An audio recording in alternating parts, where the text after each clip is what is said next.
Shalom Bapak Ibu Saudara-saudari yang Tuhan Yesus kasihi. Kita bersyukur untuk hari baru yang Tuhan nyatakan dalam kehidupan kita.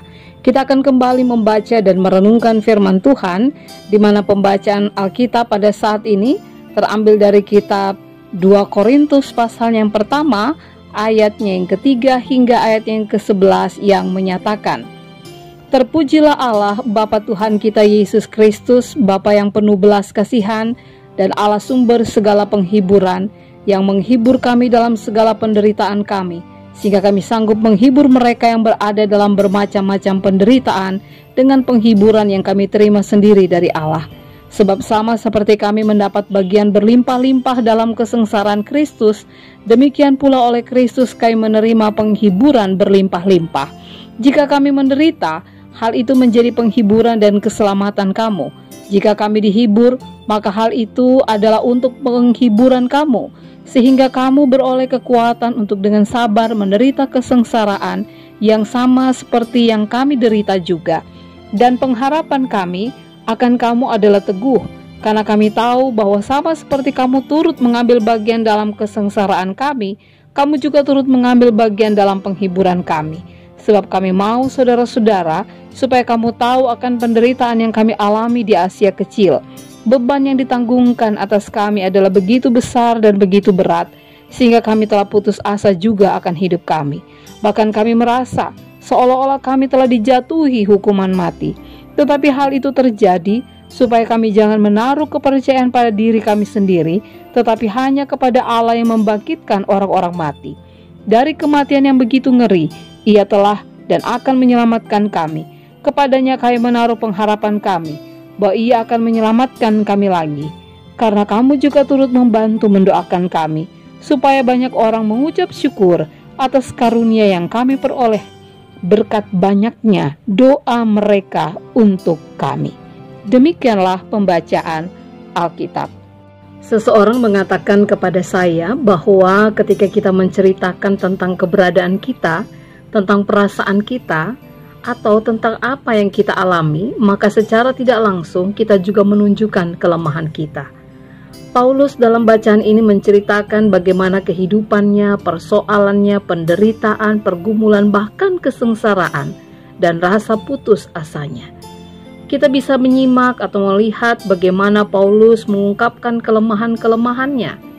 Namun justru itulah yang Paulus harapkan, agar semua orang yang membaca ayat-ayat ini bisa memahami bahwa setiap orang punya kelemahan ketika berhadapan dengan pergumulan atau penderitaan. Hal baiknya adalah Paulus katakan bahwa itu semua dialami agar mereka tidak menaruh kepercayaan pada diri sendiri, melainkan kepada Allah yang membangkitkan orang mati. Paulus menjelaskan bahwa penderitaan ataupun kesengsaraan yang dialami pada dasarnya dapat dihadapi karena anugerah dari Tuhan, dan juga ketika mereka boleh melihat bagaimana ada banyak orang atau jemaat-jemaat Tuhan yang dengan penuh sukacita menopang dalam doa dan memberikan penghiburan. Bapak Ibu, saudara-saudari yang Tuhan Yesus kasihi, pengalaman hidup yang kita alami adalah sebuah proses yang membuat kita menyadari bahwa kita ada bukan hanya untuk diri sendiri, tapi juga untuk orang lain. Itu sebabnya Allah berkenan di dalam Yesus yang menderita, mati dan bangkit, agar kita memperoleh pemahaman yang baik. Kita dihibur supaya kita dapat menghibur yang lain. Kita dikuatkan supaya kita bisa menguatkan yang lain. Kita menderita bagi Kristus supaya kita bisa memberikan penghiburan kepada mereka yang sedang mengalami penderitaan karena Kristus. Sebagai manusia sosial, kita membutuhkan sesama, dan sebagai manusia yang fana, kita membutuhkan Allah di dalam Yesus Kristus yang menyelamatkan kita.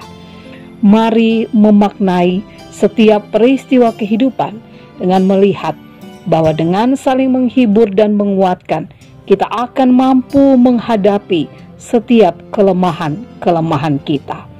Namun, jika dayamu untuk terus bertahan semakin melemah, pandanglah Ia, Tuhan yang hidup, yang berkuasa, yang bisa memakai banyak hal untuk menolong dan menguatkanmu. Amin. Bapak, Ibu, saudara-saudari yang Tuhan Yesus kasihi, mari kita berdoa.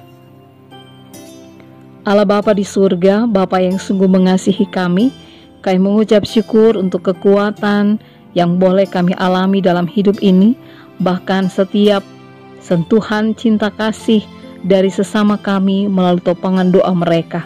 Biarlah kami boleh saling menghibur, kami saling menguatkan, sehingga melalui semua itu Tuhan, kami boleh memaknai kehidupan ini. Biarlah penderitaan, bahkan kematian dan kebangkitan Kristus semakin memperkaya kami. Bahwa apapun yang terjadi dalam hidup ini, kami tetap akan kuat karena Tuhan selalu bersama dengan kami. Di dalam nama Tuhan Yesus kami berdoa. Amin.